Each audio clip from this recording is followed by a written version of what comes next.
Go. Well, hello. My name is Joshua Frank, and I'll be providing each of you with an informative speech on the disease schizophrenia today. By the end of this speech, my audience members will leave with a better understanding of the disease and be able to identify the signs and symptoms that go along with it. Let's begin with who first discovered schizophrenia. Dr. Emily Kraepelin first discovered the disease in 1887 and labeled it as a discrete mental illness. It wasn't until years later that other doctors tied it in with depression, dementia, and thought disturbances. What is schizophrenia, you ask? Schizophrenia is a severe and disabling brain disorder that generally affects people in the adolescent years, but it can affect people of any age. In most cases, the disease shows up so slowly that many people do not realize they have it until the symptoms begin to be so severe. Sometimes schizophrenia is a chronic condition and the individual afflicted is constantly experiencing hallucinations and other symptoms of the disorder. Other people have periods of times where they have relatively no symptoms, but more of an acute psychosis. Every individual is different, and every person with schizophrenia experiences it in a different way. This time I'd like to hand out a slide showing the brain in two different forms. One with a normal brain, left and right, and the bottom set, a brain affected by schizophrenia. Notice the discoloration in the brain with schizophrenia.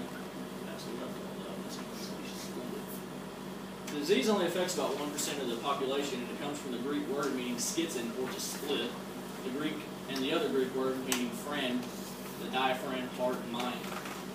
Moving on to the signs and symptoms of schizophrenia, there's no physical test that let doctors conduct a diagnosis of the disease. Physicians tend to look for the following symptoms to rule out other diseases, such as seizures, thyroid dysfunctions, brain tumors, drug use, and metabolic disorders. Delusions, hallucinations, thought disorders, lack of motivation, poor expression of emotion, and social withdrawal are also more common symptoms to deal with early diagnosis of the disease. In addition to these symptoms, people with schizophrenia often suffer a decline in their level of functioning. For instance, they may not be able to work at a job that requires the same level of stress and concentration as the job they held before. Or they may lose all ability to withstand any pressure of the working world. They may show a decline in their ability to attend the household chores or all demands of raising children, or they may not be able to have a full social functioning life anymore. One of the last things I'd like to talk to you about are the possible treatments in which doctors prescribe to try to reduce and cure the schizophrenia as a whole.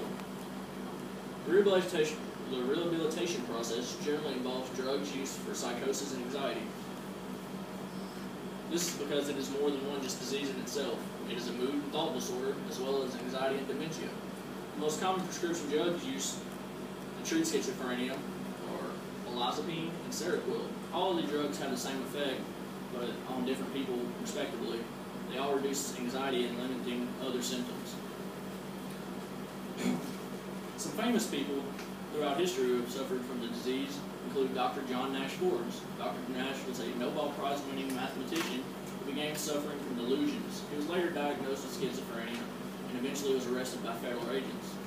The movie A Beautiful Mind was based off Dr. Nash's life story. Another famous person in history who suffered from schizophrenia was Peter Green, a rising British guitarist who was diagnosed in 1970. Green underwent extensive treatment and later was deemed a fully social member of society. That was after several years of struggle and intense treatments.